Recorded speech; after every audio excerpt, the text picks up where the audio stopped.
All right, welcome back to Mastering MMA. I'm Coach Lee here with you. We are just getting back from vacation. We're still not even completely unpacked, but it's starting to get late, so I'm trying to knock this video out for you all so I don't miss a day.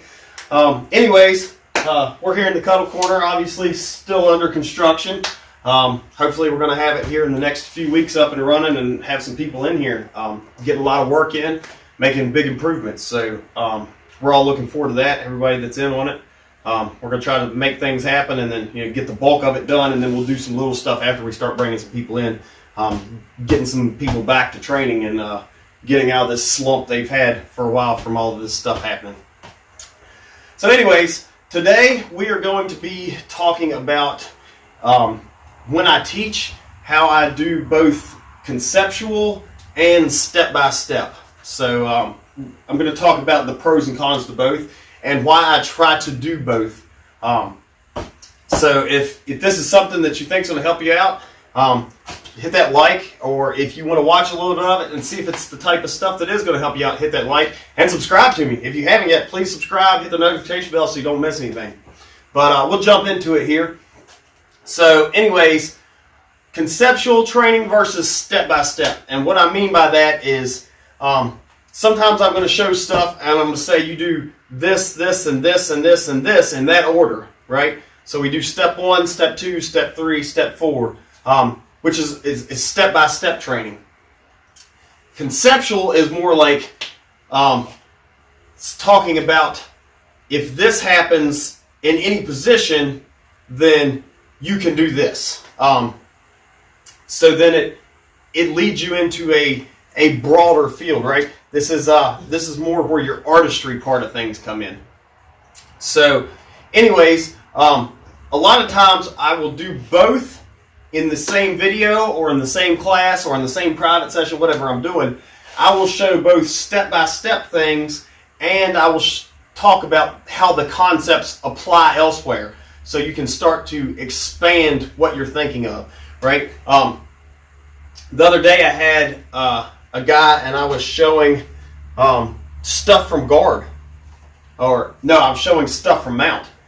He was struggling with some finishes and things from mount, and I was talking about how everything is the same as your guard game, because he's got a good guard game, but his mount game wasn't that great.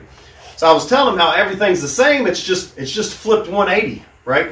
So instead of me sitting on top of him, or him sitting in my guard, if we rolled over, right, just changed everything 180, then that puts me sitting on top of my opponent. But in general, your movements are going to be very similar as far as your attacks go. There's some things change because of the top and the bottom difference, but a lot of the stuff as far as movement goes is very, very similar. Your arm bars, your triangles, all that stuff is very similar when you start thinking about the concept of how you're finishing these things, or how you're getting into them. So that's kind of how I talk about concepts, or a lot of times I talk to guys about wrist locks. Pretty much whenever you can trap an elbow, a wrist lock is available. And so the more you start to understand the concepts behind things, the more you can apply them in multiple places, which is why I like to teach conceptually a whole lot, because it allows people to learn on their own when I'm not there to teach or coach. I can give them this concept, like whenever an arm's trapped, you can attack a wrist lock, right? Or the elbow's trapped, you can attack a wrist lock. So they can find thousands of different places where an elbow gets stuck and it's trapped, and then they can start to attack that wrist lock, right? Same thing with arm bars, triangles, whatever. If you understand the concepts behind them, you can start to find them a lot of places without somebody showing you. Now, that doesn't necessarily mean you invented something new. You just learned it on your own. I actually started playing with my in guard a long, long time ago, when I used to play some rubber guard, and then my knees just got to the point where, like, any type of movement, it was just coming out of joint. And so I abandoned it, but I started playing a guard where I was playing very similar to rubber guard, but I was coming under my knee and locking onto the shoulder instead of being over their neck and grabbing my own foot here. But I played it very similar to the rubber guard. And I figured out all this stuff off of it.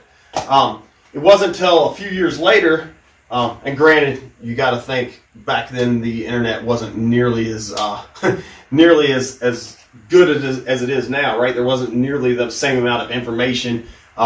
You couldn't just stream all day long and go watch piles of videos. So it was a different world back then. But it's not like today where I can figure something out and go look and find 1,000 videos on it. But yeah, so I figured out how to start playing this guard.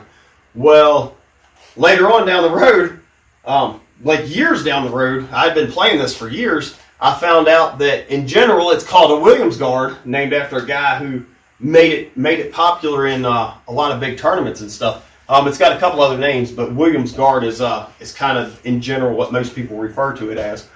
But yeah, I played with it for years, and nobody ever showed me anything about it. I kind of figured it out on my own, and then once I found out it was the Williams guard, I went and looked it up. By the way, that's great for MMA. I don't know if I have any videos where I'm playing with that yet or not, but I will definitely have some up. But if you haven't, look up Williams guard. It's great for MMA, very safe, keeps you kind of defended from strikes, and allows you to get on the offensive. So it's great if you haven't looked it up. But finish this video first. So anyways, later on down the road, I found it, and a lot of the stuff I was doing was the same thing that Sean Williams was doing. And a couple little details were different. And some of his details helped me clean mine up, and some of his details I liked the way I was doing it a little different. It worked better for me, but I had no idea about it. I didn't invent it, but I learned it on my own without any outside influence. So, but that was more understanding the concepts of stuff rather than a step by step. Now, on the other hand, the step-by-step, the big pros to that is, you're going to get the details to each and every little step of the submission, right? Like if I'm going through an armbar, if I'm going through a triangle, whatever, I'm going to show you step-by-step what to do. That is how you start to finish things really well, right? And the further along you go, you move less from being able, or you learn less from step by step and more from conceptual. To whereas as new people, they really need the step by step, and the conceptual they learn way less from. So, but once you have the steps down, then the conceptual part, you can kind of just move these steps over and then change a couple little minor things and figure it out because you understand the concepts, because you've been through the step by step. So there's both for it, and that being said, there's still things that I find that I learned still step by step, but I know the concept, right? So I will conceptually understand how to do something, but I also might want to watch this step by step because there might be a few details that I don't figure out on my own. So you need both of them. If you're just getting step by step, it's going to be hard for you to get better on your own and be more of the artist part of the martial artist. If you're just learning the concepts and not the step-by-steps, then there's going to be a lot of details that you miss in this. So you need them both. There's pros and cons to both. Like I've said, like I like the conceptual teaching a lot. I like to add that to the step-by-step. But I also like to show the step-by-step because there's minor details in there that change from position to position. I could be hitting the exact same submission from position A and position B, and conceptually, it's all very, very similar. But there might be minor differences because gravity's pulling me one way or the other, or body positions are just a hair off, so you have to make this minor adjustment to make it work. To where if we were in this other position doing the exact same submission, you wouldn't have to make that minor adjustment just because it's a little bit different scenario. But that's kind of my opinions on the conceptual versus the step-by-step teachings.